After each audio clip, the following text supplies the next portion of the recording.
Kita dari Lembaga Penelitian dan Pengabdian kepada Masyarakat Universitas Sekolah kali ini mengolah limbah ternak, dalam hal ini adalah urin sapi. Nah, kalau kita lihat di Aceh ini urin sapi belum dimanfaatkan secara maksimal, bahkan belum diolah.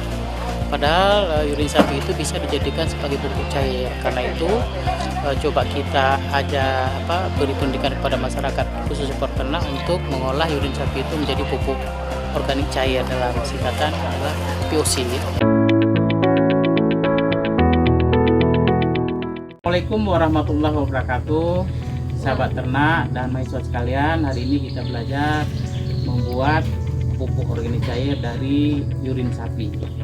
Bahan-bahan yang diperlukan adalah ada urin sapi yang kita gunakan nanti 40 liter, ada air kelapa yang kita gunakan nanti 8 liter, ada E4 yang kita gunakan 200 ml, 250 ml, terus ada molasses yang kita gunakan 500 ml. Langkah-langkahnya, yang pertama E4 dituangkan ke dalam media fermentasi. Berikutnya 500 ml molasses ini adalah tetes tebu atau tetes buah tebu.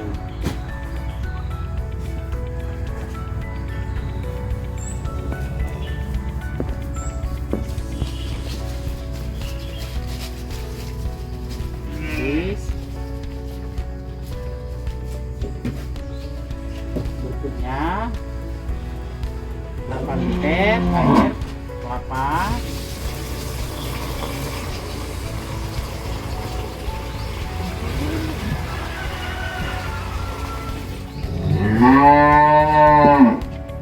berikutnya baru kita tuangkan secara perlahan sebanyak 40 liter urin sapi.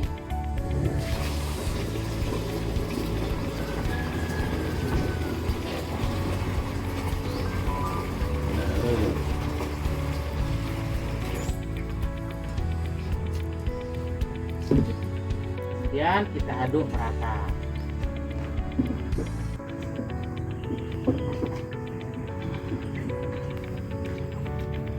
Dan kita tutup rapat.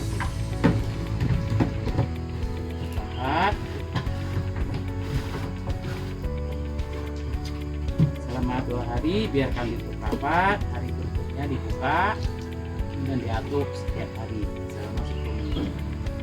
Selanjutnya difermentasi selama 15 hari. Setelah 15 hari wadah dibuka, urin sapi sudah bisa dikemas dan itu POC sudah bisa digunakan pada tanaman. Demikian cara pembuatan POC dari urin sapi. Assalamualaikum warahmatullahi wabarakatuh.